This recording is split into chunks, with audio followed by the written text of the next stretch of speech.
welcome back to the family program from the Sunshine Coast Health Center. So this month we've been talking about emotional self-regulation, and this is our final segment, and I want to talk about some of the do's and don'ts of emotional self-regulation. So one of the don'ts of that we often use, most of us use this, is stuffing our feelings. Now the thing is that in the moment it can be quite helpful sometimes to stuff our feelings. We can avert a stressful situation and potentially avoid making the situation in that moment worse if we were to have an outburst, say. So while it is helpful sometimes initially, stuffing our feelings chronically over and over and not dealing with them in the end can lead to anxiety and depression and all sorts of things. So it's important that if we do stuff them at the beginning, that we do deal with it at some point and don't just bottle it all up. So that's a do and a don't.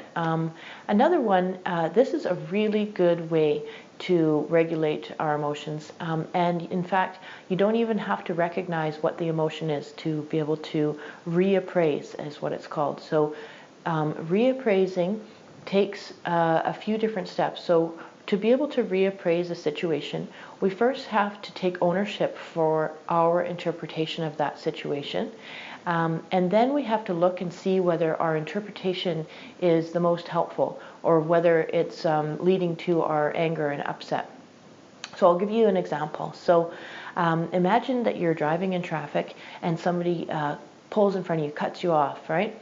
Our regular response to this would be anger, and probably because we would interpret that that person doesn't care for our personal safety.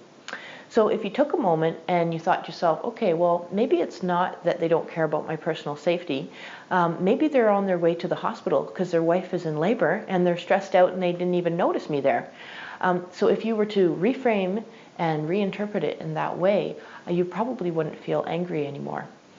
And so this can be really, really helpful in regulating our emotions.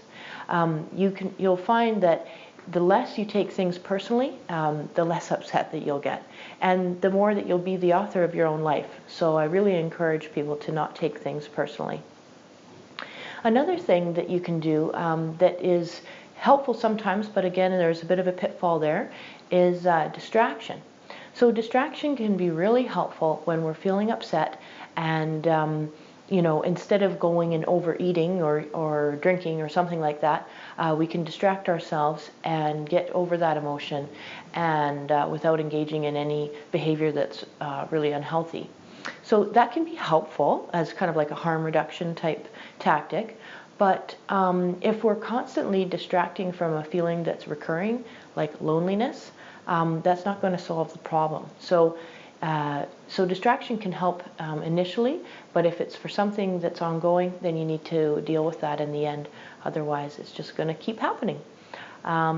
So finding healthy ways to comfort ourselves when we're hurt or disappointed is really important. And particularly if you are a loved one of somebody that's struggling with an addiction. Because addiction is by its very nature very selfish, we can't always depend on the person who hurt us to help us to feel better. So it's really important that we learn how to comfort ourselves and help us to deal with our own emotions. So I hope that you found this month's series to be helpful, and I look forward to bringing you another series next month.